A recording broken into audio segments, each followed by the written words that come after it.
The year is 2012.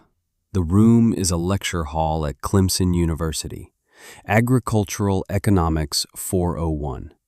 A guest lecturer stands at the podium, Dr. Frank Albers. He's a legend in Southeastern farm finance, a man who can read a balance sheet like a poem. On the projector screen is a case study, the financial breakdown of a family farm in Elbert County, Georgia. The numbers don't make sense. Dr. Albers goes silent. He squints at the screen. The students watch him, waiting. He points a long, thin finger at one column. Assets acquired, 1950 to 2010. Every single line item has a note beside it. Paid in full. Cash. No debt. Not a single loan in 60 years. The profit margin is 5 times the state average. Who prepared this report? He asks. A young woman in the front row raises her hand. I did, sir. He points to another line. Orchard yields per acre. The number is nearly double the accepted maximum for Alberta peaches. It's impossible. Is this a typo, Ms. Gable? She shakes her head. No, sir. I checked it 3 times. I drove out there myself. Dr. Albers adjusts his glasses. He looks at the name at the top of the report. The Patterson Family Trust, Elbert County. Something clicks. A memory from a long-dead mentor. A story told over bourbon decades ago. He turns to his laptop. He pulls up a digitized archive from an old rural bank. A loan application. Date, March 1946. Applicant, Samuel Patterson. Amount requested, $800. The application is stamped in red ink. Denied. Dr. Albers reads the loan officer's handwritten notes. Reason for denial. Applicant is a one-armed veteran, deemed incapable of managing orchard labor and equipment. High risk of default. Dr. Albers stares at the 2 documents on his screen. The 1946 refusal, the 2012 balance sheet. The gap between them is 66 years of silence, 66 years of proof. He looks up at his students. His voice is quiet, reverent. Today we're going to talk about the difference between what a man is told he's worth and what a man proves he's worth. This is the kind of story we tell here. The ones buried in old file cabinets. The ones that prove the experts wrong. The stories of quiet, relentless work. If you believe those stories need to be told, subscribe to this channel. You won't want to miss what's coming. Because this story starts not with a balance sheet, but with a boy coming home from a war. The year is 1945. Samuel Patterson steps off a bus in Elberton, Georgia. He is 22 years old. He went to war with 2 good arms. He came back with 1. His left sleeve is pinned neatly at the elbow, a clean, precise fold. The farm he comes home to is tired. His father, Thomas, is tired. The Depression had taken half their acreage. The war had taken their energy. The Georgia red clay is still good, but the equipment is worn out. The future feels small. Samuel doesn't see it that way. In the hospital, he read books, not novels, books about soil science, about horticulture, about new varieties of fruit. He has a plan. He sees a future in peaches, the Alberta peach, hardy, sweet, and perfect for canning. He walks the fence line with his father. He tells him the plan. We're going to buy back our land, Dad, and then some. Thomas looks at his son. He sees the missing arm. The world sees a disabled man. Thomas sees a fire that the war couldn't extinguish. He puts his hand on Samuel's good shoulder. His voice is rough, like the bark of an old oak. They took your arm, son. They didn't take your mind. And they didn't take this dirt. The dirt is enough. Those words would become the foundation for everything that came next. The dirt is enough. March of 1946. The Elbert County Farmers Cooperative Bank. The office is small, respectable. It smells of old paper and pipe tobacco. The man behind the desk is Arthur Jensen. Mr. Jensen is a good man. This is important to understand. He was not a villain. He was a pillar of the community, a deacon at the First Baptist Church. He coached the Little League team. During the Depression, he had personally restructured loans for dozens of families. He kept people on their land. He was respected. He was certain. Samuel lays out his plan. It is meticulous. He has charts drawn by hand. Soil pH reports he did himself with a kit from the Sears catalog. Yield projections based on university studies. He needs a loan for 20 acres of new saplings and a used farm-all tractor he found for sale in a neighboring county. He is asking for $800, a fortune at the time. Arthur Jensen listens patiently. He nods. He looks at the paperwork. He sees the care, the intelligence. Then he looks at Samuel's pinned sleeve. He takes off his glasses. He polishes them with a clean handkerchief. He leans forward, his voice kind, concerned. Samuel, son, this is a fine plan. But farming, it's a two-handed job. You know that as well as I do. Driving a tractor, pruning trees, running a sprayer. I've been doing this for 30 years. I've seen good men with two good arms fail. Samuel's voice is steady. I can do it, Mr. Jensen. I've figured it out. I know you think you can, and I admire your spirit, I truly do. But I can't, in good conscience, sign off on this. The board would never approve it. I'm not going to be the man who sets you up to lose what little your family has left. I'm protecting you. I'm protecting your father. Have you ever been told you couldn't do something? Not by an enemy, but by a friend. By someone who genuinely believed they were protecting you.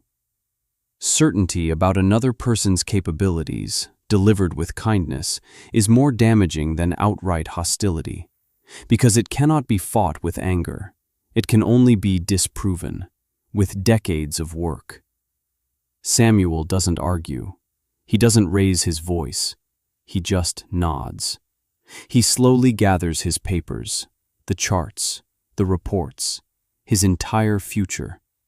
He stands up. He looks Arthur Jensen in the eye. Thank you for your time, Mr. Jensen. He walks out of the bank. The quiet closing of the door is more devastating than any shout. He drives the old family truck home. The silence in the cab is heavy. He parks by the barn and walks into the kitchen. His father is at the table, waiting. He looks up. Well? Samuel tells him. He said no. Said it was a two-handed job. Thomas doesn't say anything for a long time. He just stares out the window. Out at the red clay fields that have fed his family for generations. The fields that were not enough, according to the man in town. Then he turns back to Samuel. His jaw is set. He's wrong. Let's get to work. The rebuild began not with money, but with ingenuity. They couldn't afford a tractor, but their neighbor, Mr. Abernathy, had a broken-down 1938 Alice Chalmers Model B. It was rusting in a field, covered in kudzu. The engine was seized solid. Samuel traded a winter's worth of split firewood for it. He spent the next 2 months in the barn. He took that engine apart, piece by piece, with one good arm. He rigged a block and tackle to the rafters to lift the heavy parts.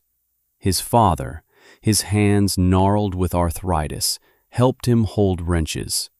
They cleaned every piston, every valve, every gear with kerosene and a wire brush.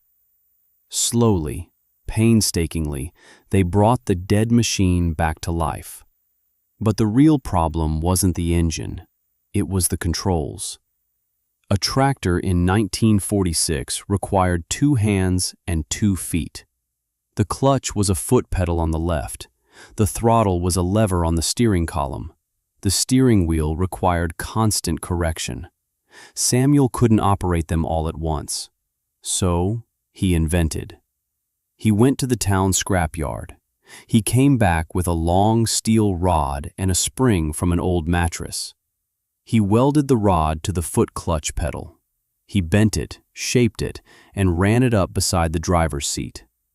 He could now engage the clutch with a sideways push of his right elbow. He modified the hand throttle. He filed a series of notches into the metal guide. He attached a spring-loaded pin. He could now set the throttle with his right thumb and it would lock in place. Steering wheel in his right hand, throttle with his right thumb, clutch with his right elbow. He had created a one-armed tractor. He taught himself to drive it in the back field, lurching and stalling until the motions became second nature. They didn't have money for 20 acres of saplings from a nursery, but Thomas knew an old nurseryman who was retiring. His back acreage was overgrown with rootstock that had gone wild. They made a deal.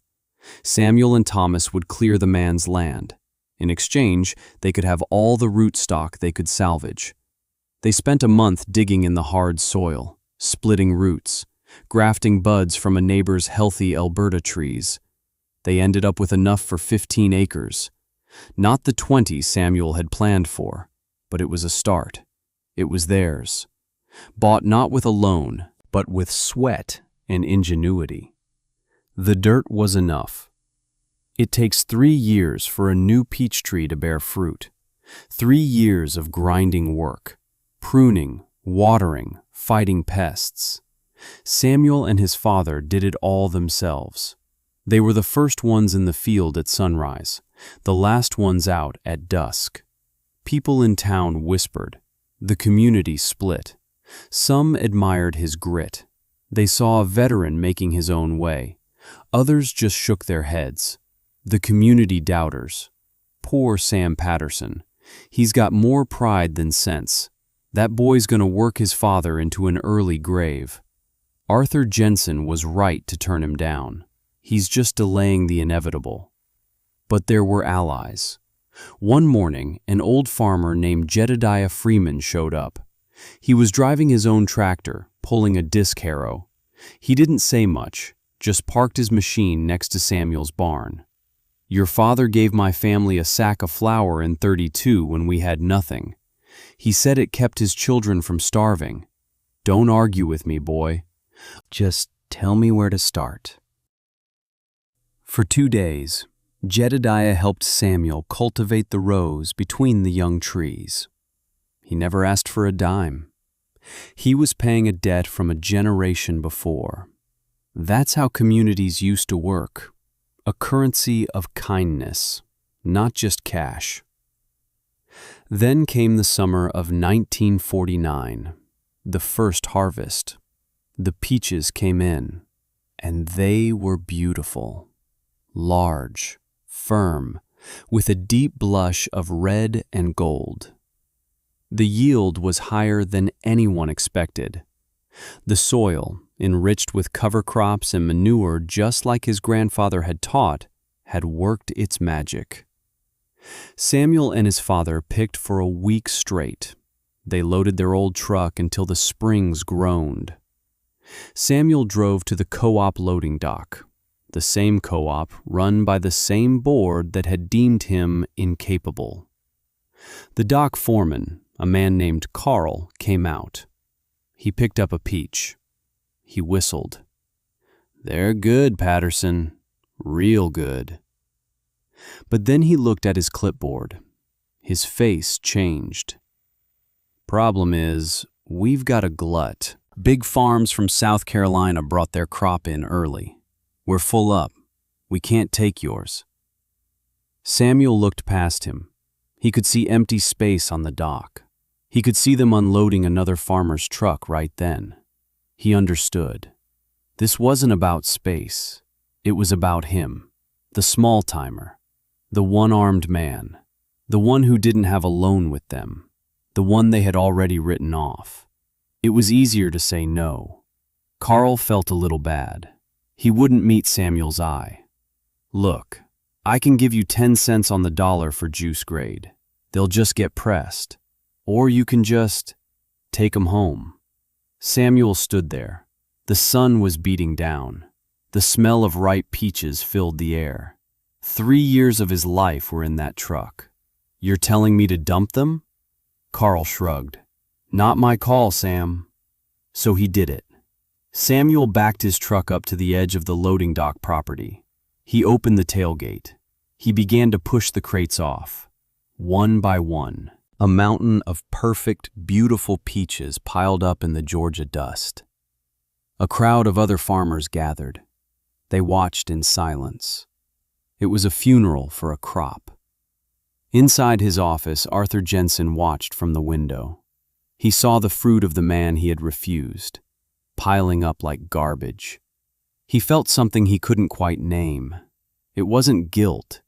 It was the unsettling feeling that his certainty was cracking at the foundations. He turned away, unable to watch. As the sun began to set, casting long shadows across the yard, a truck rumbled up the road. It was a beat-up Ford flatbed. It rattled and smoked. It was driven by a man nobody at the co-op recognized, or at least nobody wanted to admit they recognized him. A man from the hills. A man who lived by his own rules. A man they called Silas. Silas was a moonshiner, a legend in the hollers north of the county line. He got out of his truck. He was tall and lean, with eyes that saw everything. He walked over to the pile of peaches. He didn't say a word. He picked one up. He smelled it. He took a bite. Juice ran down his chin. He looked over at Samuel, who was standing by his empty truck, covered in dust and defeat. "What'd they do, son? Tell you they were no good?" Samuel just shook his head. He was too tired to be angry. "They said they were full." Silas spit out the pit. He laughed, a low, rumbling sound. "They're fools." He walked over to Samuel. "I'll take every last one, and I'll pay you 3 times what the co-op pays for prime. In cash, right now." Samuel was stunned. He didn't know what to say. Silas didn't wait for an answer. He walked back to his truck and pulled a thick roll of bills from his pocket. He counted it out on the dusty hood of Samuel's truck. The other farmers watched, their mouths open. Arthur Jensen watched from his window. He saw the cash change hands. He saw the respect in the old moonshiner's eyes. A respect he had denied Samuel 3 years earlier. For the next 2 hours, Silas and his 2 quiet sons, who seemed to appear out of nowhere, helped Samuel load every single peach. They worked fast and efficiently, rescuing the harvest from the dirt. When the last crate was on, Silas climbed back into his truck. He leaned out the window. He looked at Samuel. Then he looked over at the co-op building. He yelled loud enough for everyone to hear, "You grow 'em, son. I'll buy 'em." And with that, he drove away, leaving a cloud of dust and the beginning of a legend. Have you ever had someone save you when the system wrote you off? The person you least expected. The one from the margins. Tell us about it in the comments. Because what happened on that loading dock wasn't an ending. It was the beginning of a new kind of business. A business built on a handshake between 2 outcasts. And it changed everything in Elbert County. Samuel Patterson never went back to the co-op, not once. He didn't need to. His business model became brutally simple. He grew the best peaches in the state of Georgia. And Silas, the moonshiner, bought every single one. Cash. No paperwork. No board of directors. No gluts. No excuses. Silas turned those peaches into a legendary peach brandy, a smooth, powerful spirit that was whispered about from Athens to Atlanta. He needed the best fruit, and Samuel grew the best fruit. It was a perfect partnership, hidden in plain sight. The expansion began. The rhythm of growth was slow, steady, and relentless, like water wearing away stone. 1952. Samuel buys back the 20 acres his family lost in the Depression.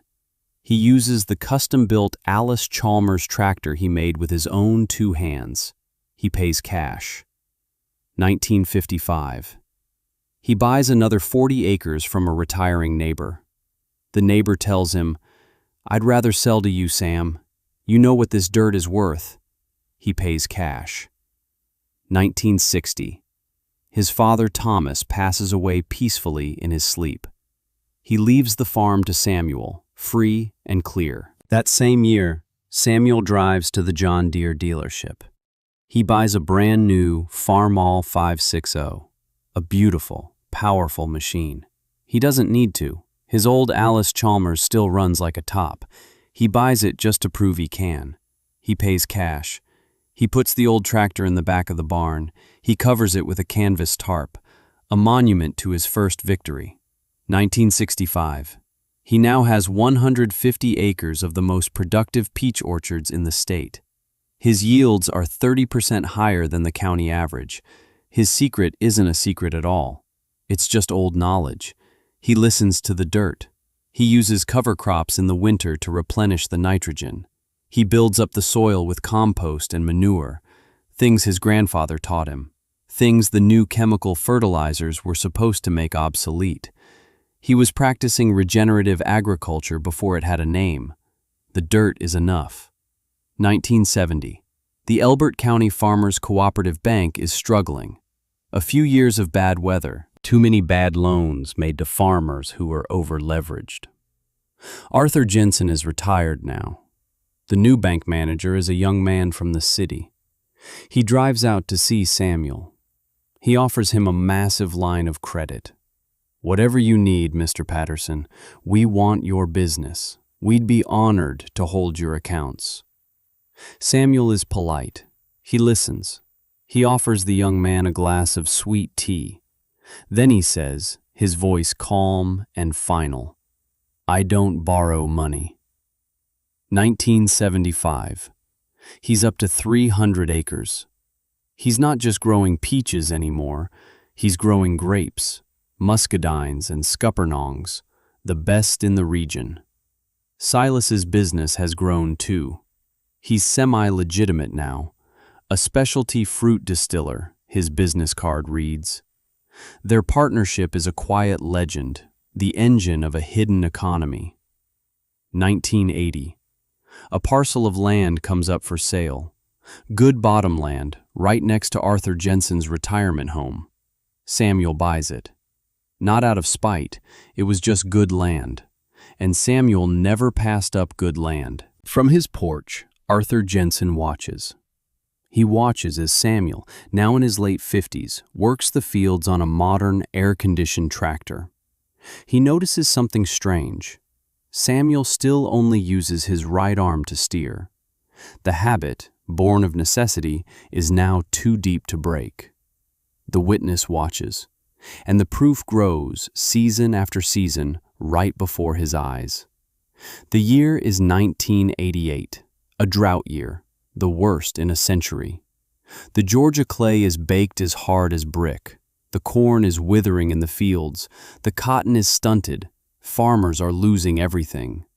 The co-op is on the verge of collapse. The loans are coming due, and the farmers have no crops to sell.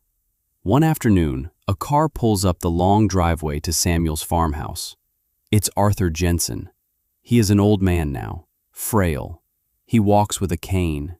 His certainty has been weathered away by time. Samuel comes out onto the porch. He is 65 years old.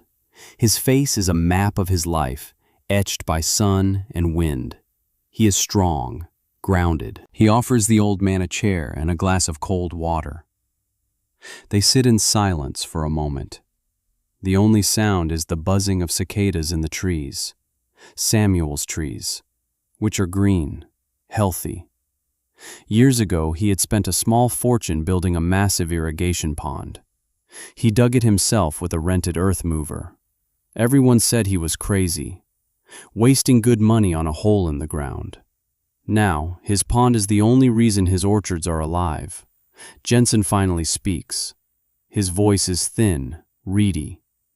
"The co-op is going under, Samuel. We need a loan, a big one. The banks in Atlanta turned us down. You're the only one in the county with that kind of cash." He doesn't say it, but the irony is hanging in the hot, dry air. The man he refused an $800 loan to is now the only person who can save his institution. Samuel looks out at his orchards. He doesn't look at Jensen. He speaks to the horizon. "I remember that day in your office, Arthur. March of 1946. Jensen flinches. The memory is sharp for him, too. "I was wrong, Samuel. I know that now. I was a fool." Samuel shakes his head slowly. "No, you weren't a fool. You were certain. You were certain you knew what a man with one arm could do. You thought you were protecting me." He finally turns and looks at the old man. His eyes are not angry. They are something deeper, wiser. "Let me tell you what that kind of certainty costs a man, Arthur. It's not the money. I would have made the money eventually. It's the dignity. It's having to prove every single day for 40 years that you belong in a world that decided you didn't. You can't fight that with anger. You can't reason with it. You can only fight it with work, decades of it. It's the loneliest fight there is." A silence falls between them, a 42-year silence. Finally, Samuel stands up. "I'll help. Not for the co-op, not for you, for the families, for the men like my father and Jedediah, the ones who know what this dirt is worth." He agreed to provide a substantial no-interest loan to the co-op, secured by its assets. He saved it from bankruptcy. But he never became a member. He never set foot in that building again. Samuel Patterson passed away in 2010. He was 87 years old. He died on the farm he was born on, in the house his father built. But his story didn't end there. The legacy rule states that a person's triumph is not individual. It is systemic. It ripples outward. The Patterson Family Trust, which now manages over 2,000 acres of prime Georgia farmland, established a scholarship. It's at the University of Georgia's Agricultural College. They call it the One-Arm Good Dirt Scholarship. It is given every year to a student with a physical disability who wants to go into farming. They have funded 12 students so far. 12 new beginnings, born from one man's refusal to end. And the tractor? The old 1938 Alice Chalmers?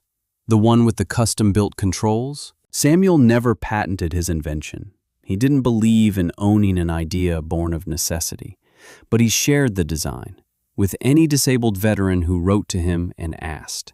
Dozens of farmers across the South modified their tractors using his hand-drawn plans. A perfect replica of his original tractor, with the one-armed controls, now sits in the Georgia Museum of Agriculture. It is a quiet testament to ingenuity. Silas, the moonshiner, passed away years ago, but his grandson now runs a legal, award-winning distillery. It's famous across the country. Their most celebrated product?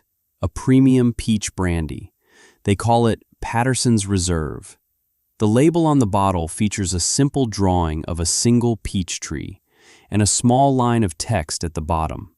In partnership since 1949, they still buy every peach from the Patterson farm, a handshake deal that has now lasted for 3 generations. Back in that Clemson classroom in 2012, Dr. Frank Albers finishes the story. He closes his laptop. He looks at his students. Their faces have changed. They are no longer just looking at a case study. They are looking at a life. Most business lessons are about spreadsheets and profit margins. But the numbers are just the consequence. The story is always about something else. He reaches into his briefcase. He pulls out a small, worn piece of metal. It's heavy, grooved, and polished smooth from years of use.